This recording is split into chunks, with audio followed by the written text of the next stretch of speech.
Hello, we're glad to have you join us on the News on NT International at this time. Reaching you live from Abuja, I am Ruth Aguele. Let's begin with the headlines. Nigerian government says partial closure of land border is aimed at tackling economic sabotage. House of Representatives to investigate alleged crude oil theft. And federal government commences negotiation with labor leaders ahead of joint comprehensive meeting scheduled for Tuesday.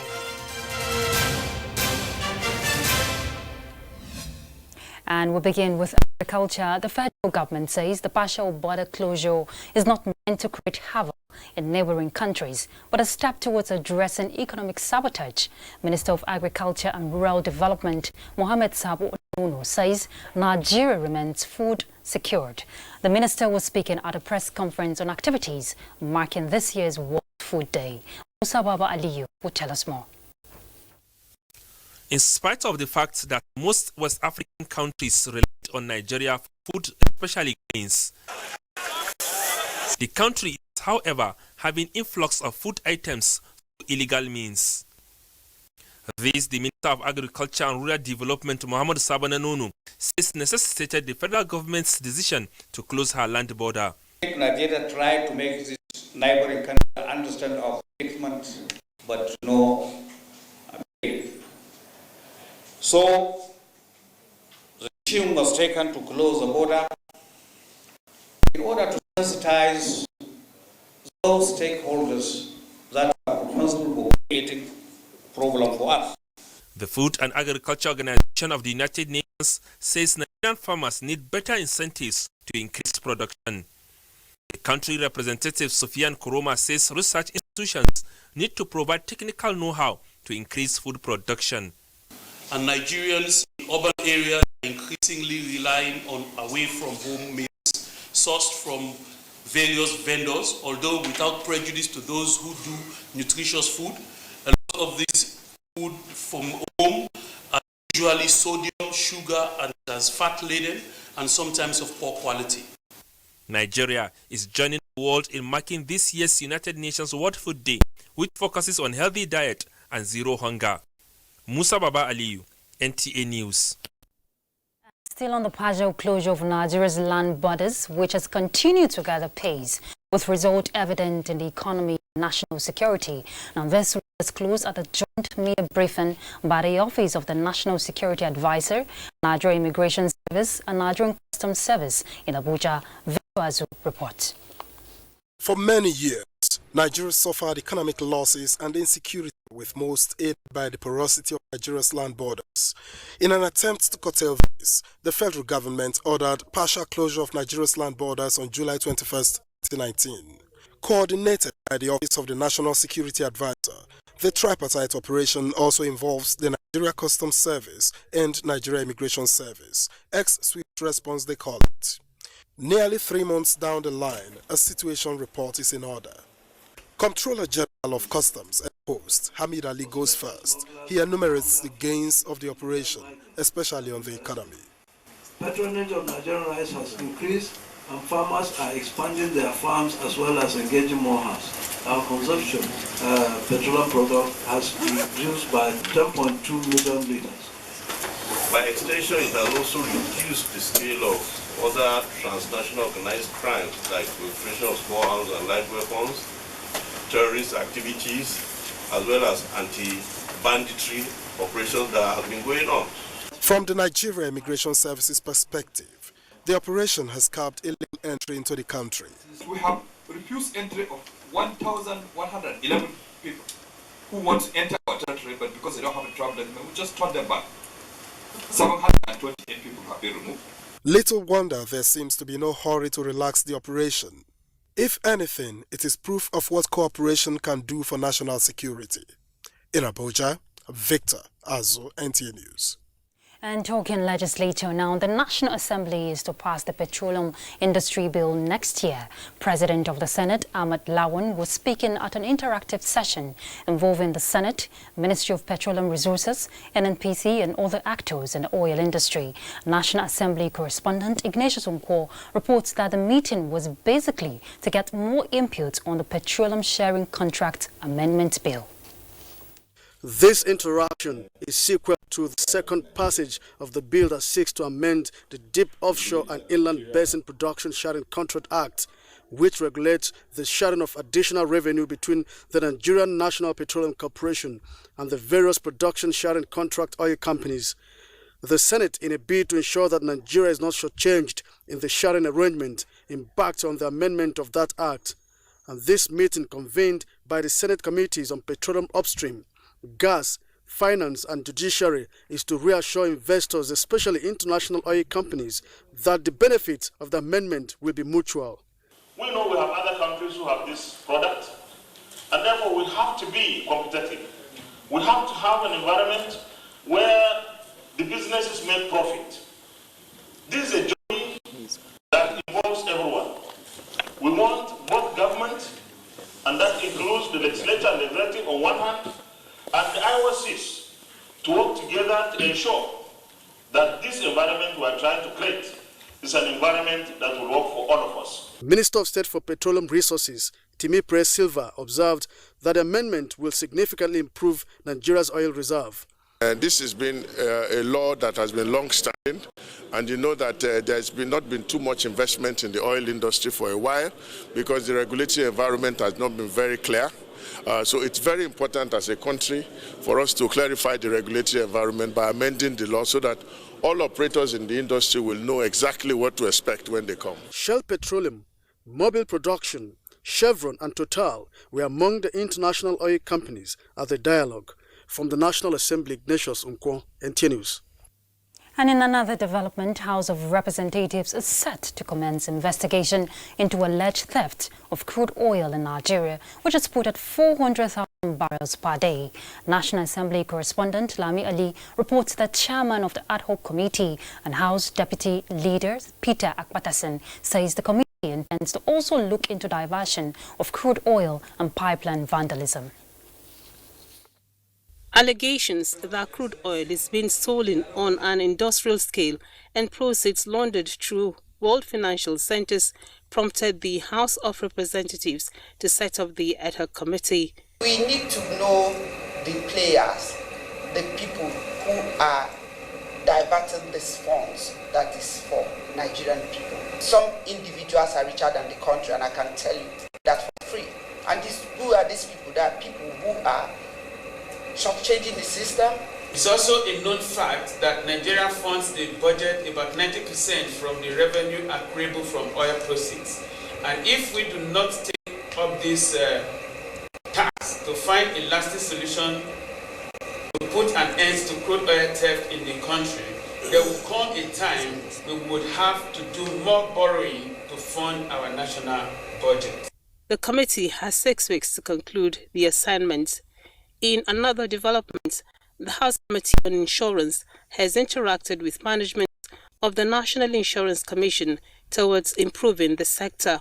There is no law that is cast on steel that it will remain like that over time. Because of the dynamism in this society, we keep making some changes. And I know quite well that certain flaws, like he mentioned, in the insurance industry has made it impossible for the enforcement to take the very deep reach. We also believe that due to inadequate capitalization, some of the companies are not able to meet their obligations as and when due. This is one of the things that prompted our having to increase the capital, in addition to increasing the local retention. The need to amend laws on insurance were highlighted at the meeting. From the National Assembly, Lami Ali, NTA News. Now let's take you to Washington, D.C., where more than 100 member nations are participating in this year's annual meetings of the World Bank and the IMF, where major policy issues will be discussed in the coming week. Leah Katung-Babatunde is standing by with highlights. The fall meetings are always a platform for policymakers, political leaders, monetary authorities, the civil society, and of course the academics to brainstorm issues that help shape the world. From economy to finance, climate change and poverty reduction, inclusion and opportunities. There's something for everyone, including the future generations, in this week-long event. Now, this year, the Nigerian delegation is being led by the Minister of Finance, Budget and National Planning, Zainab Shamsuna Ahmed, and she's expected to tailor her discussions around the task ahead of Nigeria in putting economic growth ahead of demographics. There will be in a couple of days a session dedicated to Nigeria where the minister will be talking on strengthening domestic revenue mobilization. This is coming on the heels of a renewed vigor in sourcing more revenue for priority economic developments. And in the coming hours, the IMF will be presenting the World Economic Outlook Global Growth Forecast. And these, of course, will be telling how the economy will be shaped in the coming months. From the IMF headquarters in Washington, D.C., Leah Katungbaba today, NTA News. Thanks, Leah. And for more on the financial sector, here is Online Kaujo. Accelerating the pace of economic recovery and diversification of the nation's economy and achieving massive job creation are some of the key features of the 2020 budget. Minister of Finance, Budget and National Planning, Zainab Ahmed, promised implementation with increased vigor. The ERGP expires by the year 2020, and so does the Vision 2020. So we are already starting a process for developing a long-term plan. It might be 20 years, but when we set up the process, we will determine the period along with the various stakeholders that will be engaging. From that 20-year business plan, we will be drawing up 5-year detailed implementation plans. The International Air Transport Association says African Airlines traffic climbed 4.1% in August, up from 3.2% in July. The global body noted that the performance came after South Africa, the region's second largest economy, returned to positive economic growth in the second quarter of 2019. How is the Naira exchanging for other international currencies?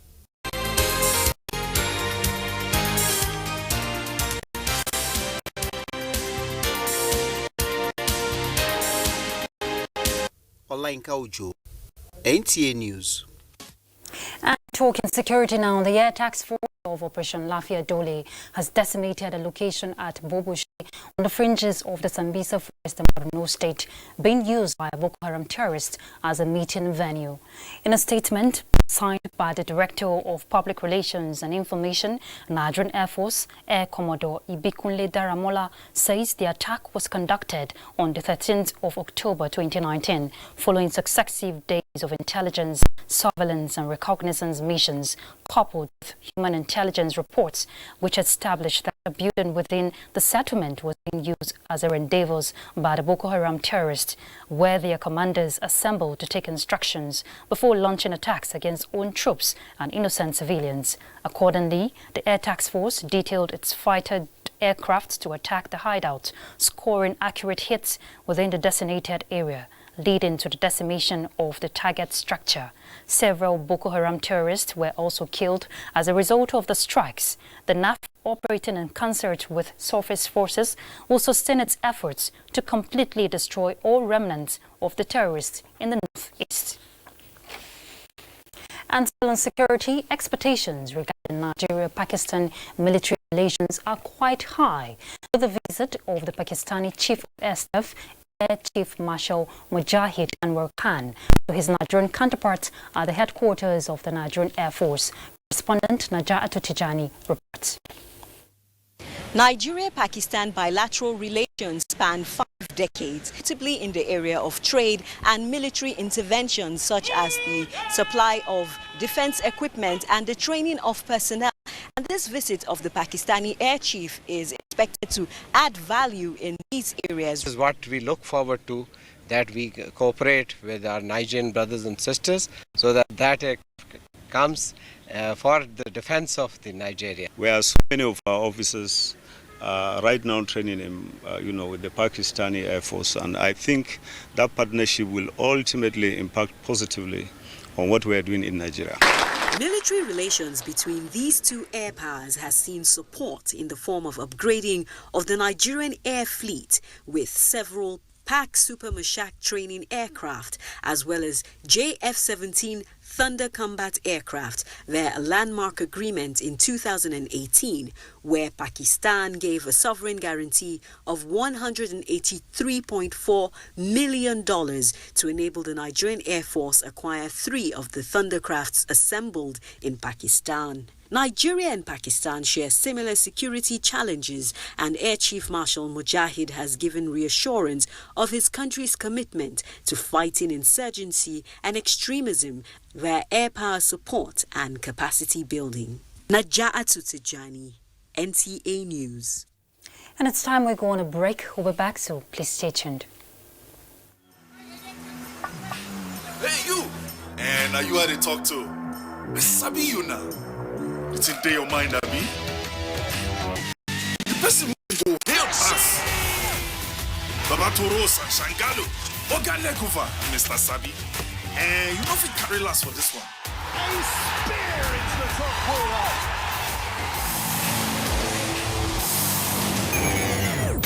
We Sabi say Peking will crawl before in waka. So don't look, no help anybody. No dolly, no. So go for her. Go for football. Go for all Syria on the Liga Martins live. Go for TV Max.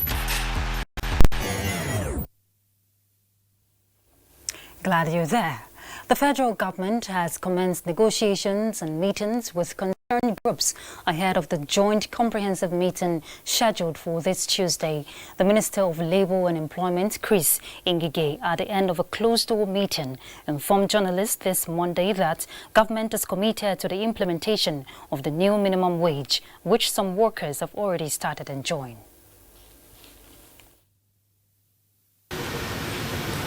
They will have no need to go on strike. They will not have any need to go on strike because we will all agree on the modus operandi. Because what has come out from these meetings is that a lot of wage reviews are taking place in silos. And having come out in silos like that, it gets of some difficulty in navigating the consequential adjustments. So we are just trying to agree on the areas of disagreement. So it's a full meeting. We'll continue tomorrow with the bigger house. Labour leaders on their part say federal government's action to implement the consequential adjustment will determine the effectiveness of the nationwide strike scheduled to commence Wednesday, 16th October 2019. The consequential adjustment, like you know, is a matter of percentage, so it requires and take principle. So certainly when you say this is what you want, it also depends on government to see sense to your demand. Because as a matter of fact, Labour have shifted and we believe we've done beyond expectation. So what is needed of government is to reciprocate in doing what is needful in appreciating their workers. In other news, the federal government is canvassing the need for development partners to upskill international interventions to tackle specific needs in Nigeria. This is the position of the Minister of Works and Housing, Babatunde Raji Fashola, in response to the United Nations Industrial Development Organization country program in Nigeria. Onengie Fineface reports. The United Nations Industrial Development Organization's country program in Nigeria is a $60 billion intervention initiative.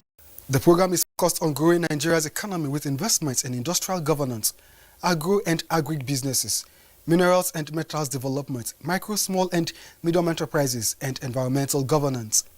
This is a way we have to show the importance of Nigeria in leading the African economy, because there is no way it can be done if we cannot industrialize.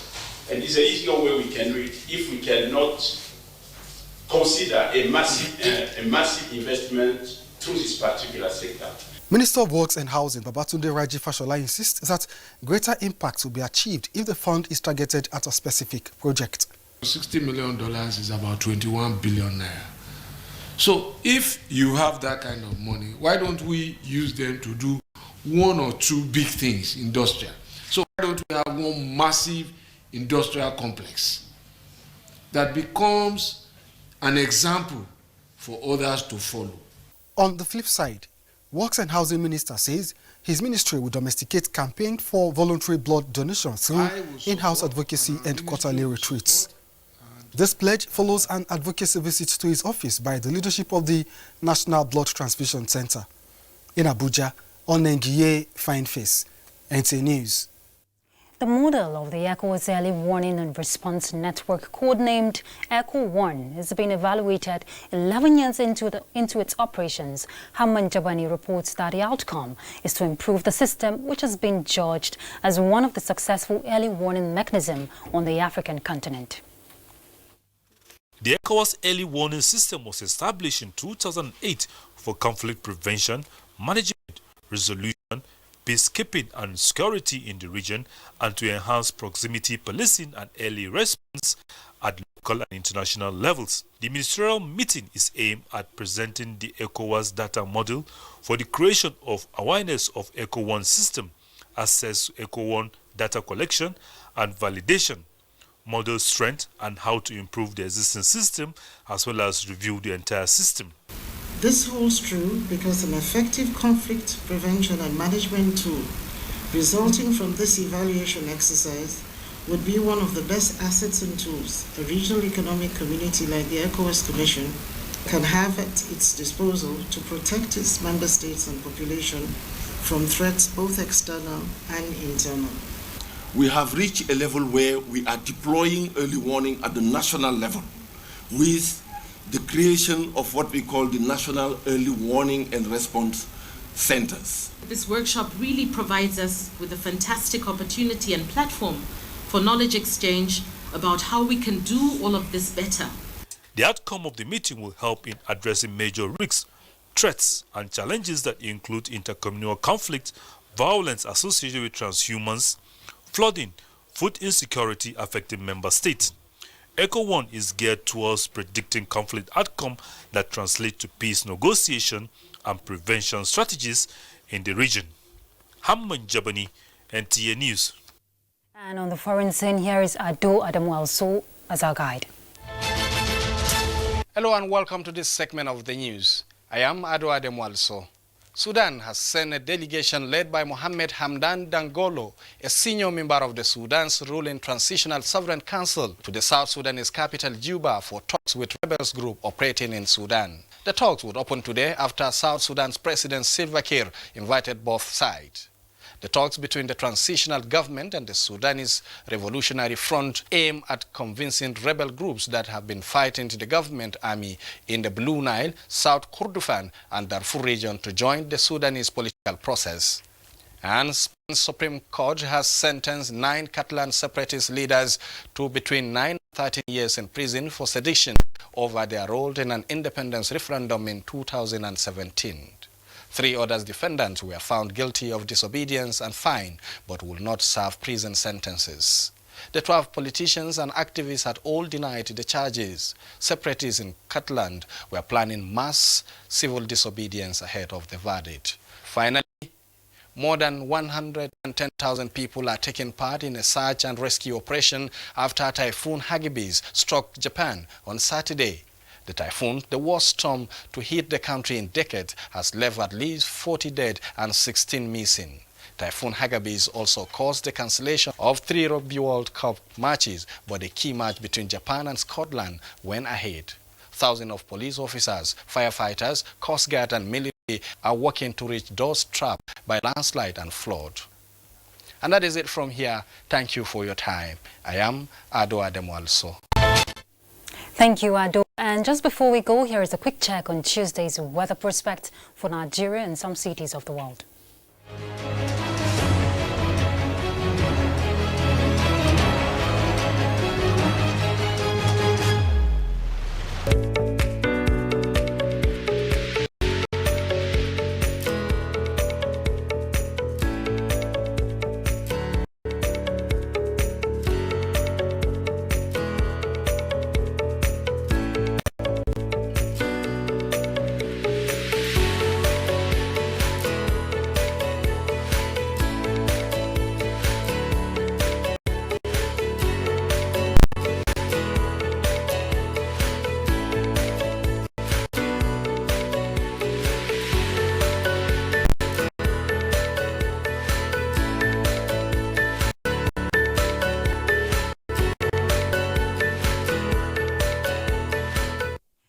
That concludes the news at 7 on 90 International. Thanks for your company.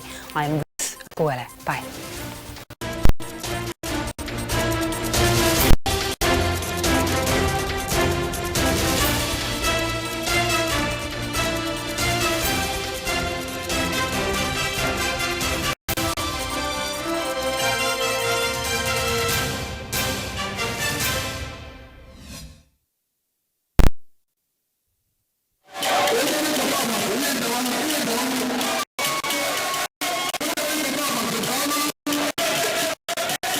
Ejia Arochukwu is a new yam festival masquerading, feasting and dancing.